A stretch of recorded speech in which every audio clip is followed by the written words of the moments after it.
I am a former weed addict. I have been delivered and set free, but Glory. I look, y'all. I used to smoke that weed.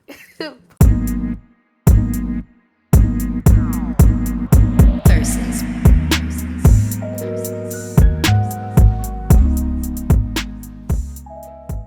Shalom, everyone. What's the deal? We are back again. Yes, ma'am. Here to give you all an extended version of our testimony. Our last video, we talked about our childhood, a little bit about, the family structure that we came from. And now we are going to get into the juicy stuff. We are going to get into college. Yeah, college was a wild time. And I feel like a lot of things that happen in college really, even though it manifested in college, right? I feel like a lot of it really just started from like our childhood. Yeah. And then when we got to college, it was just free reign to Yeah. explore those sins freely. So yeah, no, I think today, especially, and even for those who like didn't go to college, I feel like that was still an opportunity after high school to kind of explore and to venture out into a different type of freedom, that I feel like a lot of people kind of resonate with. So, yeah, today we're going to get into some stuff. Yeah. So be excited. We're excited. And I'm turned up. Yeah. Let's I'm turned begin. up. Let's do it. All right. So, hubby, what was college like for you? Yeah. Wait, let me tell them a disclaimer. We went to school together. Okay. Yes, we did meet in college, Howard University, Yeah. to be exact, freshman year on my birthday. We were not trying to have that kind of love story. We really were not. I was not. I did not want that. We actually both came into college in relationships. Yeah. Yeah, that was... Goofy. Yeah, it kind of was. It kind of was. Like, I commend those who can go to college in a relationship and come out in that same relationship. But realistically, that wasn't the move. But yeah, no. So ended up going to Howard University. And I'm gonna be honest with you. Overall, like, I really enjoyed my college experience. I thought it was really... I had a lot of fun. I had a lot of fun. Met a lot of great people. It was good. It was good for the most part. It really was. It was a lot though that happened while I was there. I mean, freshman year in itself was just a year of exploring, right? And a year of really just trying new things. I got in a lot of trouble freshman year. I'm gonna be honest with you. Got in a lot of trouble freshman year, especially the summer that I came back. But going into Howard, I didn't really know what to expect, right? I came from a community that was very diverse.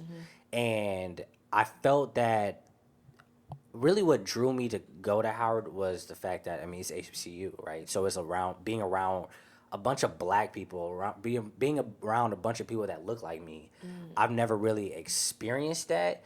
I did grow up in a community, like my smaller community was like, for the most part, all black, but going to school with all black people that were like around my age, that was something that was totally new for me. So that was really a draw for me to kind of like really try to, I guess, here comes this identity word, like find my identity, see kind of who, I was, learn more about like my culture and learn about things that, pertain to me specifically as like a black male. So that was really the draw. And not to mention, like, I definitely went with my parents to homecoming the year before when I was a senior. And y'all know how her homecoming, like, that joint was jumping. That joint was going up. I'm not gonna lie. So that also was like, oh, okay, this is kind of decent. Like, I could rock with this. But going into freshman year, it was crazy. Like, I was exposed to things in high school, such as like weed and like alcohol and things of that nature. However, sports kind of kept me away from a lot of that. It didn't allow me to get as involved with it as maybe I could have. Especially because my high school also drug tested. So I was always scared that, you know, if one time I do something, I'm going to get drug tested, I'm going to get kicked out of school. And I was not trying to get kicked out of school. You know, I could not do that to my parents. I couldn't do that to myself, honestly. So I was kind of always, like, hesitant to do too much in high school, which was a good thing. Yeah, but definitely. I really do feel like that. But when I got to college, it was like, man, I can do whatever I want. You know, and I will say this, even though I was like wilding a little bit, I didn't wild out as much as I could have because I feel like my parents did a good job of giving me freedom in high school to kind of make mistakes and kind of just learn some things, you know, in a controlled environment, being at home. So the freedom I received when I went to school, it didn't overwhelm me, right? It wasn't something that was new to me for real. But it was new to me. Yeah. Because now I can do literally whatever I wanted to do. And, you know, Satan had a field day with that. So, you know, freshman year, drinking, smoking, partying all the time, you know, you got women now, like, and it's the first time I'm really around, like, all these, like, beautiful, like, black women. And that was something different to me, too. Yeah. So, but it was crazy because you could see, it was not only was like the drugs an issue, right, with like the weed and, you know, everything else everybody was doing, the alcohol, obviously, you know, being on a college campus, you don't have alcohol. But another thing, it was the lust. That lust was crazy, and I could see that freshman week how crazy that lust really was. Not just for the you could men. see that then. I could see it then. And I was like, dang, this lust is crazy. But I didn't know it was lust at the time. I thought everybody was just, you know, trying to get it in, like, I, you know, whatever. But looking back on it, that lust entered so fast, and I feel like it set the tone for like the whole college experience. Yeah, you know, like that freshman week. You remember that freshman week? Oh yes. It was crazy. Hot mess. It was a hot mess. You know, people getting on outside in the valley. You know what I'm saying? The valley was just basically an open space with a couple cracks and crevices over, and people going down there because you couldn't have girls in your dorm, which is probably a good thing. Yeah. You know, it had a girls' dorm and a boys' dorm. You couldn't commingle at that time in the dorms. People was finding anywhere to do it. Yeah. And it was just crazy. You know what I'm saying? And it was a hot mess. It was a hot mess. But that is when, like, I got introduced to a lot of lust, you know, because those spirits, you know, they don't care, right? Like, they don't care. It's like, even if, you know, you got some doors open, them spirits gonna jump right through them doors, right? So we all walking, and if you think about it, like a college kid who isn't saved, you know, you probably have a bunch of doors open. Yeah. Right? So you're walking through this campus, you're walking through these hallways with all these spirits in them, with addiction, lust, what else? Depression, anxiety, like all these different spirits. You just taking all of them on, you know. And then you're commingling with women, and you're commingling with other people, and yoking yourself to other people who also have these spirits on them. Yeah. And now you're just like, it's just a whole, it's like a cesspool of spirits. You know what I'm saying? That you're just taking on with you. So I feel like freshman year for me, not to mention, I actually met her freshman year on my birthday, trying to smoke weed. But I feel like freshman year for me was really a time where I just was like, give me this, give me that, give me that. Like, just opening the door to all these different spirits to come in and pave the way for me through the rest of my college experience. Yeah. Yeah. That sounds crazy. No, it was a lot. It's like, you know how they say, like, dark, warm areas is a breeding ground for, like, bacteria? Yeah. It's like the same thing with college. Breeding ground for all those demonic spirits to just fester, to attach themselves to you. That's why so many people come out of college. And I know that this is not just a Howard thing. Like, this is a college thing. And that's why you have so many people come out with, like severe depression, super anxiety. I didn't even know what anxiety was. I'm gonna be so honest with you until I came out of Howard. Like when I remember like I knew someone who had like really bad anxiety, and I would just be like, so like what is that? I knew once I was done. Yeah. I knew exactly what it was. Yeah, no, exactly. And I think even like not just anxiety, depression, things of that nature, but like alcoholism, Addiction. like it's funny because you leave college with those spirits that you picked up in college. Yep. And now you got them. And now you're expected to be an adult in the world and function at a 9 to 5. But you still got them college spirits on you. You know what I'm saying? And that and you really see that carry over into your adult life. Yeah. Well, okay, so I'm gonna tell my story a little bit. Yes, please do. How was it for you? How was Howard for you? I mean, and I just talked about freshman year.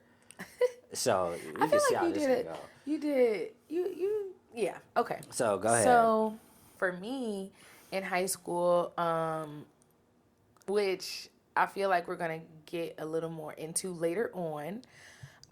But I spent a lot of time by myself. I spent a lot of time, you know, like being home alone, having to, you know, kind of do a lot on my own. And but because of that, like Chris said, with his experience, I had a lot of freedom. I had a lot of freedom.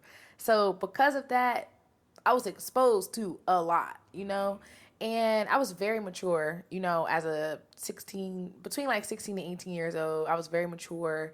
As I just said, I was exposed to a lot. So when I went to Howard, it was cool. It was a shocker to be around a lot of Black people that looked just like me, because I too came from a diverse high school. But as far as like drugs, alcohol, sex, all of those things, I kind of already like was exposed to it. And I had a decent amount of self-control. But what happened was the stress came in, right? Because as we can all imagine, college can be very stressful. It is a lot of pressure. It's like a condensed version of the real world. And so you have a lot of pressure of trying to, first of all, you want to get good grades, right? Because, you know, your family is either paying for this, or you're using some, like you have a loan, or like there's financial pressures that are on you to where you're like, okay, I have to do good. So when those midterms come around, when those finals come around, you know, the stress begins to build up. So when that started to happen for me, I remember how I am a former weed addict. I have been delivered and set free, but Glory. Look, y'all, I used to smoke that weed. But Yeah, that's I mean, that's how we met. yeah, That's how we met. I used to smoke that weed.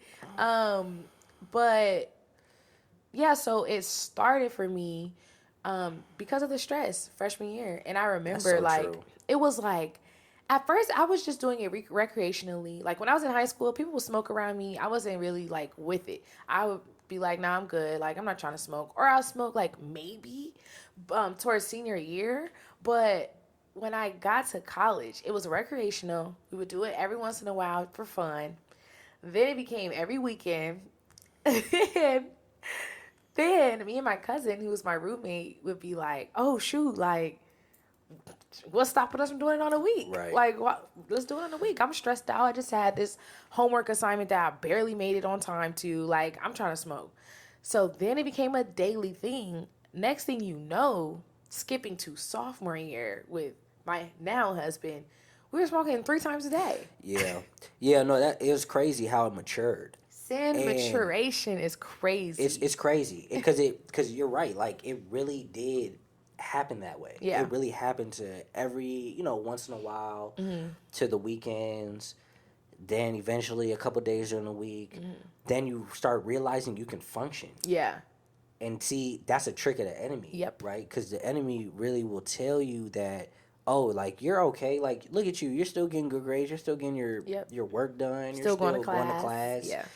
You know, it's okay. Yeah. Like keep going. Like do a little bit more. And you look up, and now all of a sudden you smoking every day. Every day. Multiple times per day. I remember when I had that like outer body awareness, and I was like, whoa, hold up. And then the craziest part is you're forming relationships around it too. Mm-hmm. I remember that was one of the that's how you would make friends. Yeah.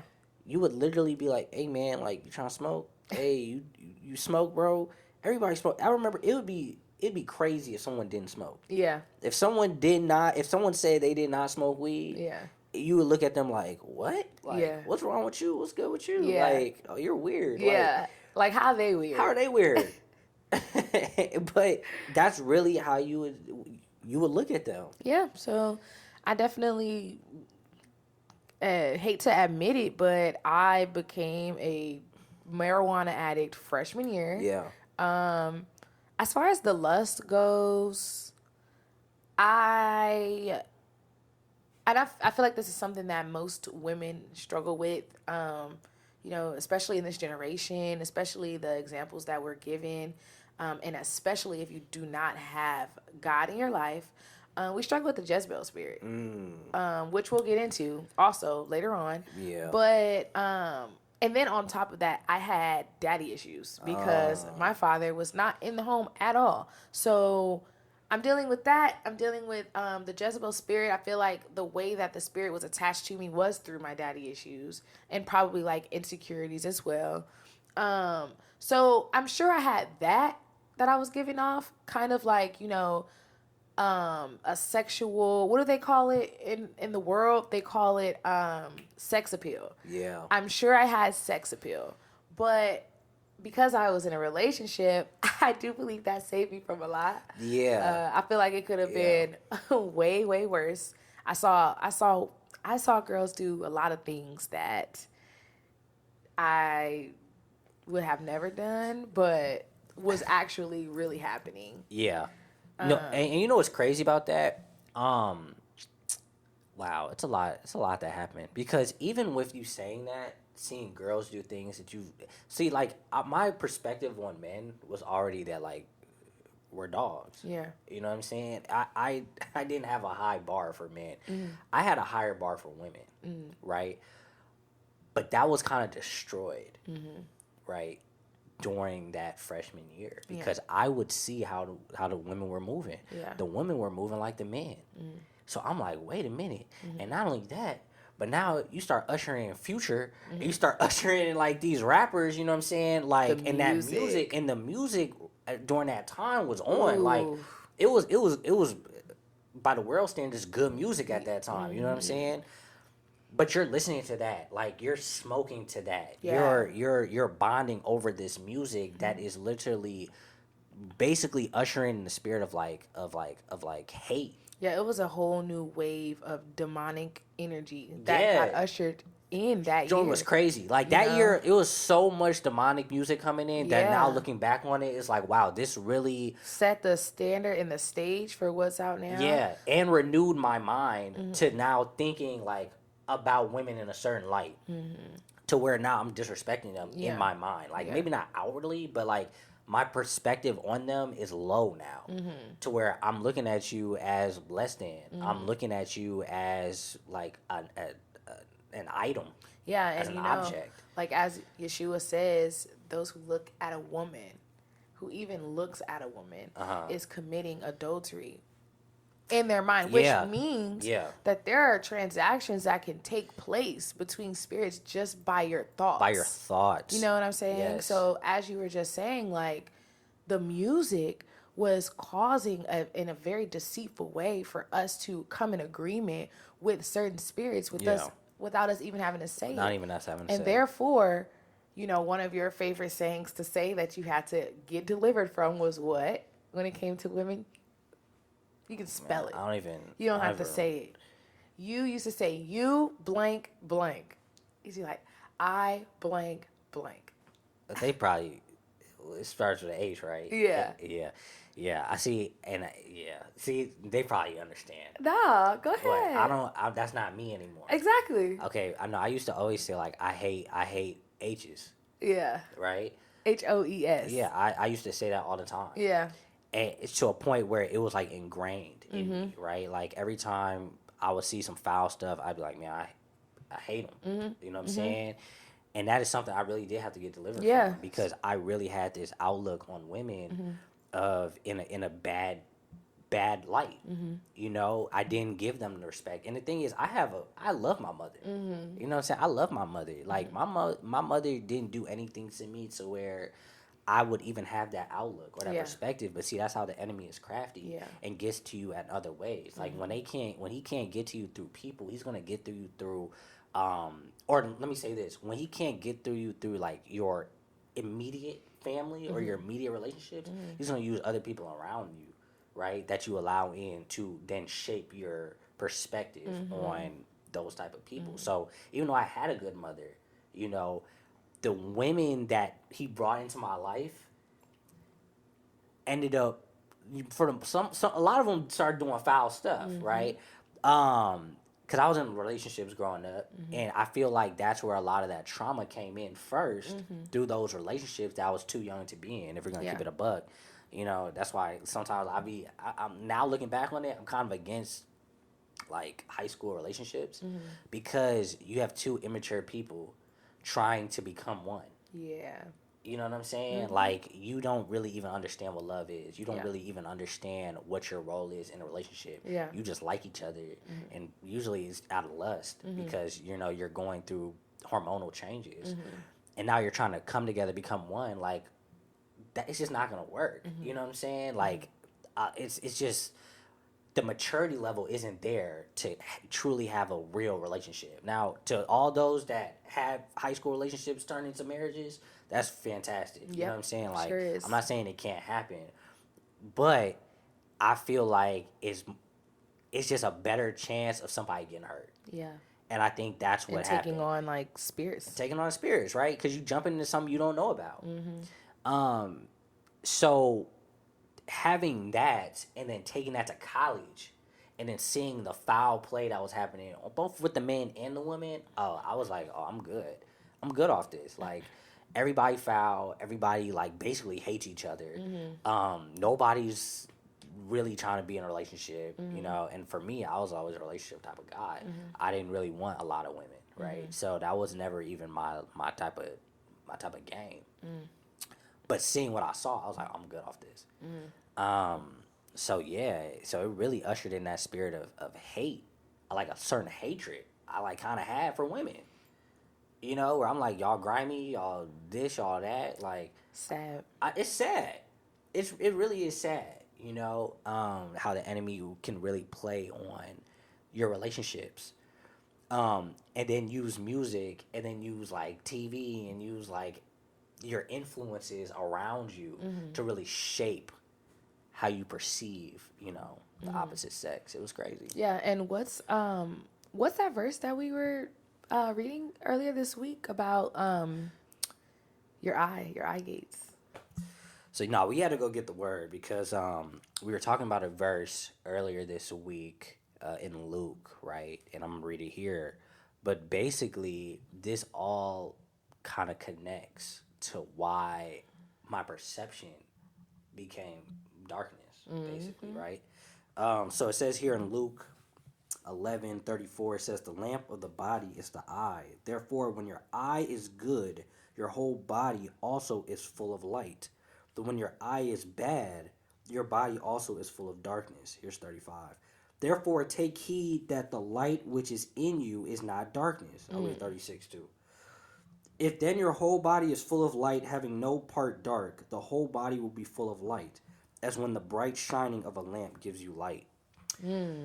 Yeah. So basically, you know, from that, you know, when you're constantly viewing darkness, because that's literally what was going on, like you're constantly just full of darkness and taking part in darkness, and you're allowing that to enter your body, like now your heart becomes dark. And I think even now I can take that with us now, right? We have to surround ourselves with people who are portraying Christ, right? Who look like Christ. Because not only do we have to guard our eyes from obviously like certain TV shows and got our ears from certain music and things of that nature, but also from certain people. Because if I'm constantly watching you do dirt, like you're just filling you're just filling me with darkness. There's no light in that. It's no light in your actions, right? And that even goes along with, people who may be still doing in sin, right? You really have to watch how much you're around them sometimes, because you don't want that darkness from that sin to enter your life, right? And it just is what it is. You hope that the light in you it will overcome that darkness that's in them, but you don't want that darkness to start dimming your light either. Yeah, You know what I'm saying? And I feel like, especially with college, Yeah. that's what it's all about. All you're seeing is darkness literally everywhere, in every corner, in every place. You're constantly seeing something be flashed in your eyes, like, especially I feel bad for you men sometimes, because like, and bringing it back to college, and I am at fault with this as well, but that's a time where like sexuality is at its height, Yeah. So as a woman, I'm walking around, I have piercings in places that they shouldn't be, that you can see. I'm showing skin in every area, and it's not just me, it's also every other woman. So you're constantly, as a man, you're walking around and you're basically seeing naked bodies all over the place, all over the campus. And then it's like, you wonder why you're getting attacked in your sleep, or you're wondering why you're addicted to pornography, or you're wondering why you're having sex with all these different women, Right? but you're constantly getting displayed darkness and lust. Us as women, we're being used, and they still are, especially right now to this day, to basically enchant you all and put that on you all, from that perspective. Because men, you guys had your own thing too when it came to how you affected us as women, but in the context of your eyes gazing upon darkness and it making your body dark, like, that's the kind of environment that we were all in. Even, and I'm not even going to just say for men, even as women as well. I got influenced by that too. I didn't know anything about certain piercings, like getting your nipples pierced or things like that. I didn't know about that stuff until I came to college and I started seeing it. And I was like, oh shoot, like, I'm trying to be on the top when it comes to sexy as well. Like, that's how you become sexy. I'm gonna do that too. So it's not even just like an attack on y'all. It's an attack on us too. Yeah. You know what I mean? Yeah, no, that's real. That's real. And you could see it's kind of crazy because like Howard was very like competitive. Yeah. In a social sense, right? Everybody wanted to be at the top. Yeah. I've never really experienced nothing like that, right? For me personally, even like going back to high school, it's funny how like we're intermingling like high school and college. Because it's connected. It's connected. But high school, I didn't have to try. Yeah. Right? I mean, I played sports, and I kind of just was myself. Like, I wasn't trying to be quote unquote popular. I wasn't trying to be at the top or anything like that. I was just able just to be me. And I'm happy because when I got to college, I kind of still fit that mold of I just want to be me. I just want to find people who I'm like, who I like, who like me, and just fit in, right? But it was crazy how that social ladder was so evident in our school careers, right?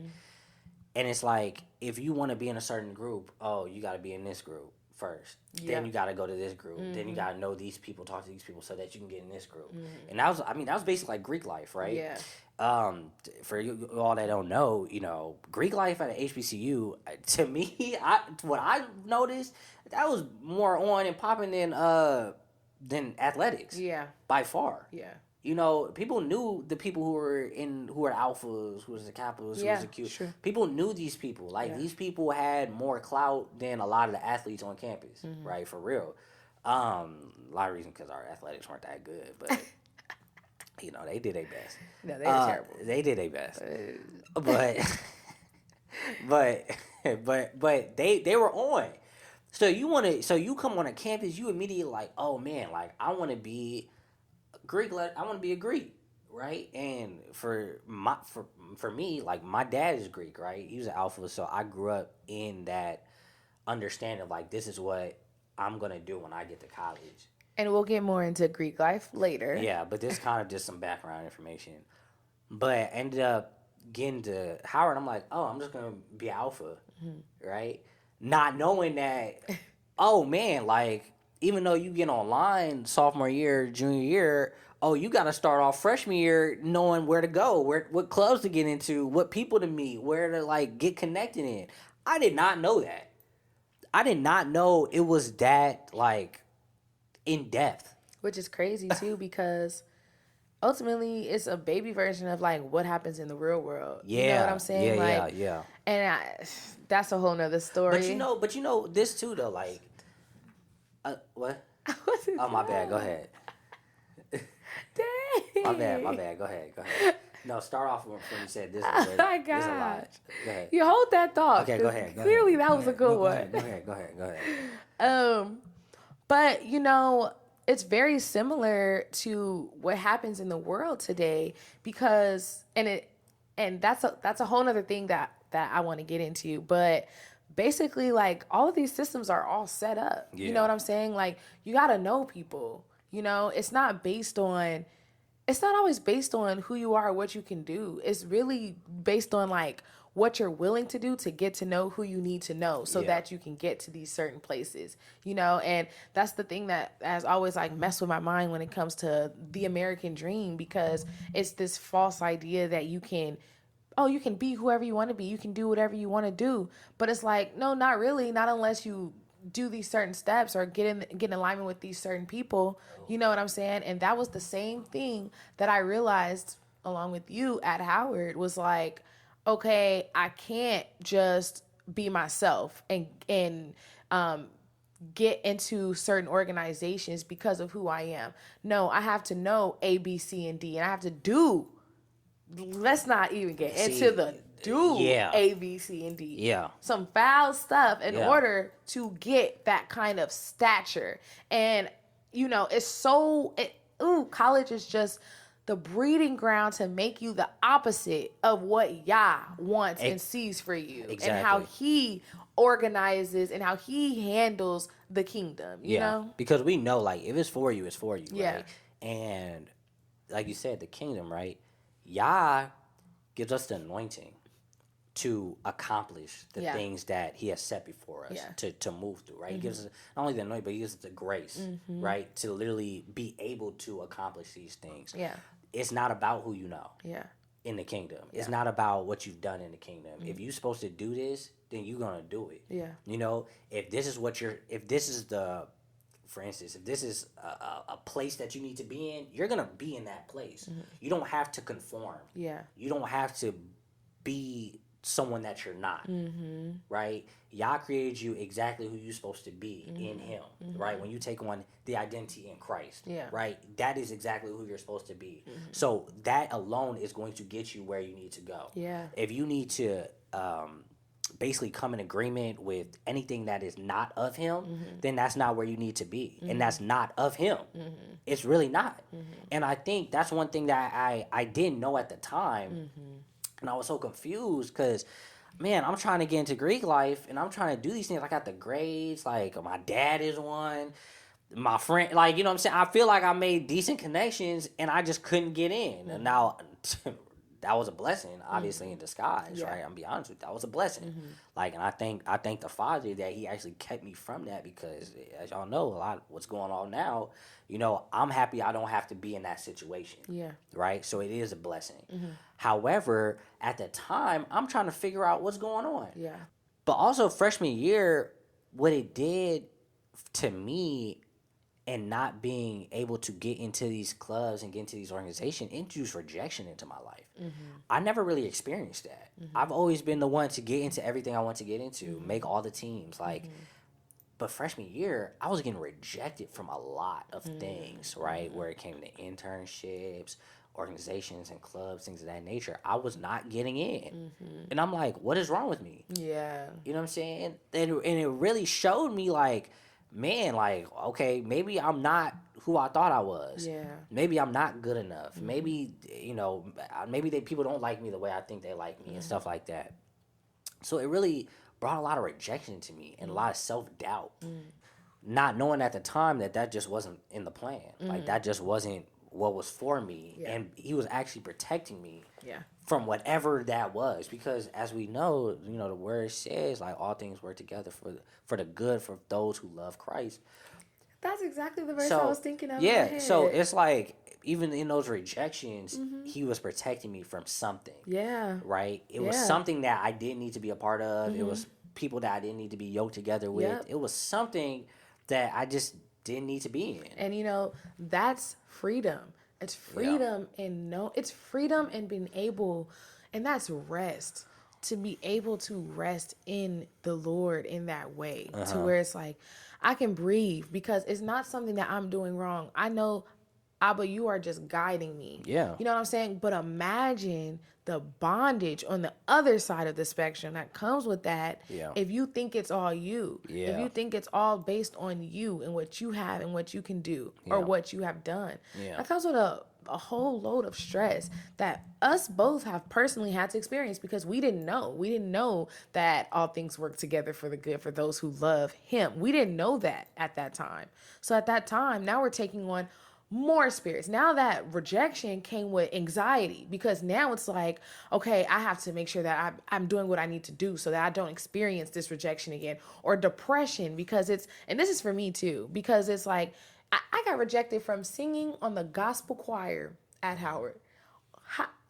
You guys, I am a worship minister and I got rejected from being on a choir. The Lord would never have wanted someone to get rejected from being on the choir, but that's something that Howard does. That's politics. You know what I'm saying?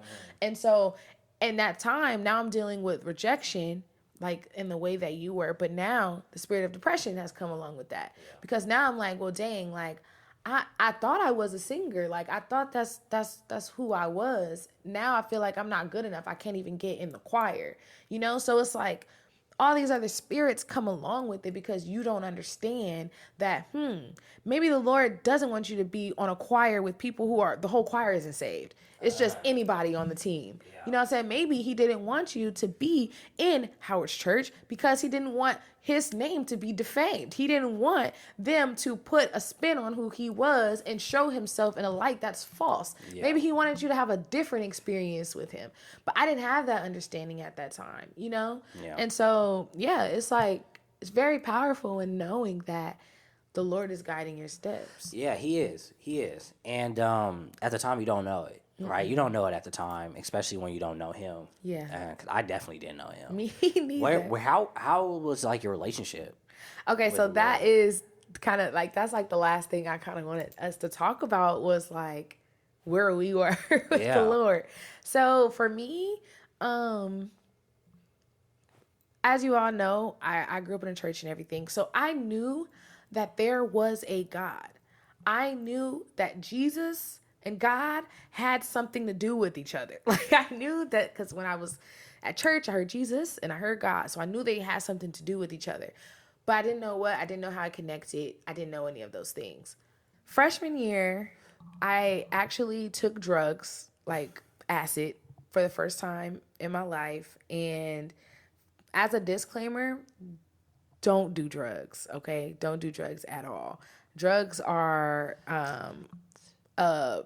they're a portal to the spiritual realm and they're a portal to the demonic spiritual realm. Mm-hmm. That's why you have people who ends up going crazy. That's why you have people who never gets their mind back, sees crazy things. That's why. So before I even tell you all this story, I did have grace over my life in this area, but I cannot promise you that the Lord will give you that same grace. Everyone's grace is different for different things. Just want to say that first. But I took acid, and when I took it, I had an experience, and it was like this knowing that there was really a God. Like something was controlling all of this. And so after that experience, I started to kind of look into it a little bit more. I started to like, look into what was going on in the world. I started to just kind of have like this urge or hunger to like discover what was really out there, what was really going on. And so that's kind of where I was like, basically my whole college career was constantly like, okay, I know that there is a God. Like I believe that he is the author of the Bible. I believe that he's the author. So I'm going to look into the Bible. I'm going to see, like, just learn more. And then I also have my uncle. Now, my uncle is a saved man of God. And so thank the Lord, because of his grace, I had him in my ear as well. Like, oh, you should read this book. You should read the book of John. Like, you should, so he was kind of guiding me along the way. And so I would consider myself, I was a lukewarm Christian. So are you saying that kind of like through your experience, you became more aware of the spiritual realm? Yes. Right? Absolutely. And because of your awareness of the spiritual realm, now you're trying to piece together like what that means. Yes. Because it's like when you're young, all you have are like, it's like having a bunch of puzzles and not knowing how they fit together. Yeah. And so that's what happened. Like, I realized, like, that's exactly what it was. I realized, like, oh, shoot, there is way more than what we can see in the physical. Yeah, that's interesting that you say that you kind of got an awareness. I did. Of the spirit realm. I think I think even today, a lot of people are becoming more aware of the spiritual realm. Yes, and it's probably because of the drugs. It's probably because of the drugs. It's probably because of the drugs. It really is. It probably is because of the drugs, right? Because growing up in church, they don't really talk about the spirit realm. They don't really talk about what was more than that is the thing. Because people are searching for answers. And that's where I was. It was like, okay, I have this like head knowledge. Yeah. But I honestly didn't know there was even any other kind of knowledge to know. Uh-huh. But it's what connected it for me. Because it was like, okay, I have the head knowledge that there's God, there's Jesus. I didn't know that they were one, though. I didn't know they were the same. I know Jesus was God, but I knew there was God, there was Jesus. And then over here, I take these drugs, and I'm like, oh, shoot. Like, okay, now I'm realizing there's more than, like, the physical that you can touch. Yeah. Yeah. But that was still it. Because I wasn't saved. The Lord did not give me revelation of who he was yet. Mm-hmm. So I didn't put any of them together yet. Right. Now I had like different pieces. Yeah. And that was, like I said, that was the majority of my college like experience. Yeah. But what was yours in your relationship? Yeah, I didn't have quite an experience like you did. Definitely didn't get that revelation through like drugs or anything, right? Really what changed my whole trajectory with like religion and God, as I said, like I didn't really grow up in the church. I knew of a God because my dad and my mom would take me to church sometimes, and because my grandma would talk about it sometimes. But I didn't know God. I didn't know Jesus. Like they were just names, right? So for me, I knew of a God. I knew there was a higher being. But I didn't know how Jesus and God were intermingled. I didn't understand any of that, right? But it wasn't until I got to philosophy class in college. And philosophy, thank you. Philosophy made me think outside the box, right? Did it bring me closer to Yah? No. Did it bring me closer to Jesus? No. But it made me start thinking of what God was and who he was, right? And if he was. Right. So philosophy allowed me to think outside the box, and it allowed me to piece together what I thought God was. So which sounds like a lot of people today. Yes. Yeah, exactly. So I'm taking things I'm doing research, but not in the Bible. Yeah. I'm not reading the word. I'm not going to the word to find out who he is. Yeah. I'm going to external sources from like other religions and other belief systems and other, what are they called? Philosophers, right? Seeing like what they're doing, what they're talking about, and saying, this makes sense. this makes sense. Just I taking kind everything. of believe in incarnation. I kind of believe that God runs through the earth. Yeah. And things of that nature, not understanding that he's actually bigger than all this, Yeah, and but I'm thinking that he's just in everything, like everything that's living and everything like that. Not that he's the creator, but that is him. Yeah. Right.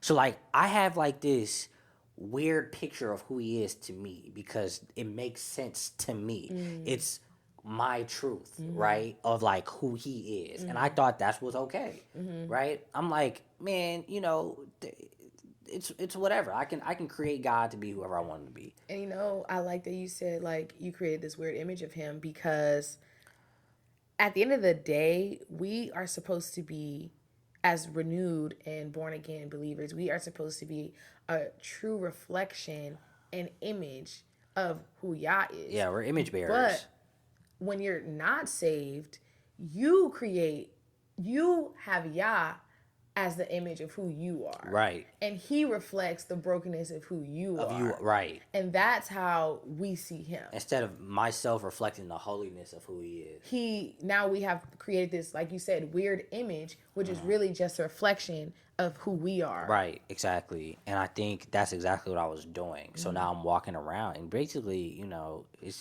it's all new age, if you want to keep it a buck. Right? Yeah. It's all witchcraft.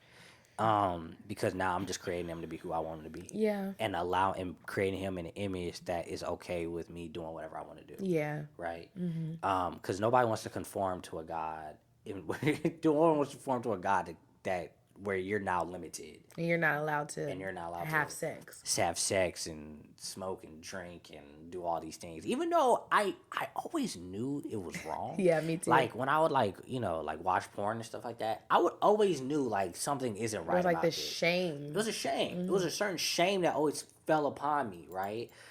That after, you're done watching it or after you're done doing sin, you know what I'm saying? And I'm thankful for that. I'm thankful for that shame because it allowed me to realize like, okay, maybe I'm not doing something right. Yeah. But I'm just ignoring it because the flesh is stronger than anything that could withhold me at that time, right?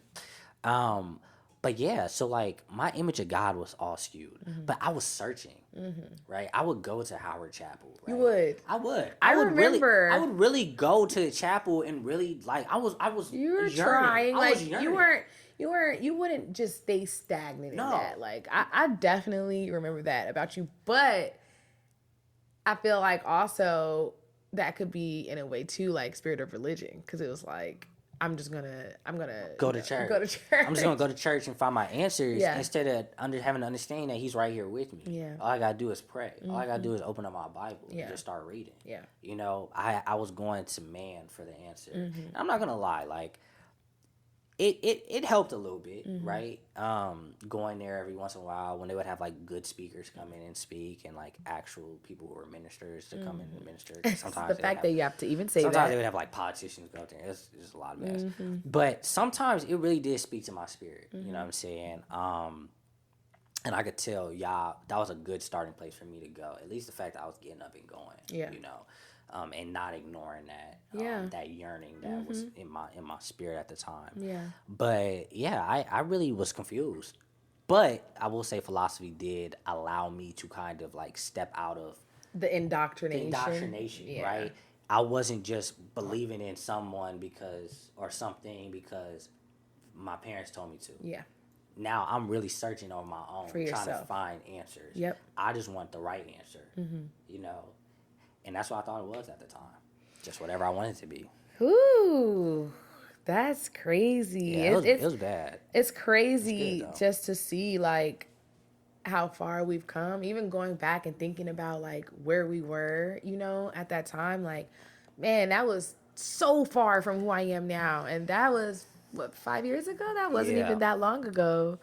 But outside of all those experiences, I will say that college definitely gave me a perspective on like what I thought I wanted to do with my life, right? In the sense of like what my career would be. Hence the word thought. Yeah, thought. What I thought was the right way for me to go, And I guess at the time, maybe was, right? I didn't know any better, right? So, and I believe, like, Yah was always in the plan. Like, he was always leading me and directing me and guiding me, right? So that I could get to this point. But, when it comes to career, that was something that greed, that's what got me. The greed got me. And for me, in my career, it was the desire to be famous. Yeah. So, but I think we'll talk about that next time. Yeah, we'll get into that. Yeah, we'll talk next about time. that next time. I think that was enough for today. But yeah. Well, that's all, everybody. Don't forget, of course, to like, subscribe, leave a comment if there's anything that you all related to. We're here, open ears, and no judgment zone at all here. Yeah, we laying it all out there for y'all. So at the end of the day, this ain't no judgment zone. This is a community, right? We on this ride together. Yeah. So there's no such thing as a perfect believer. So yeah. So if y'all can relate, leave a comment below. And yeah, if not, then still leave a comment below. We want to hear what y'all got to say. So now we appreciate y'all tuning in with us another week. We'll be back again soon. All right, bye. We love you all. Shalom. Thursdays.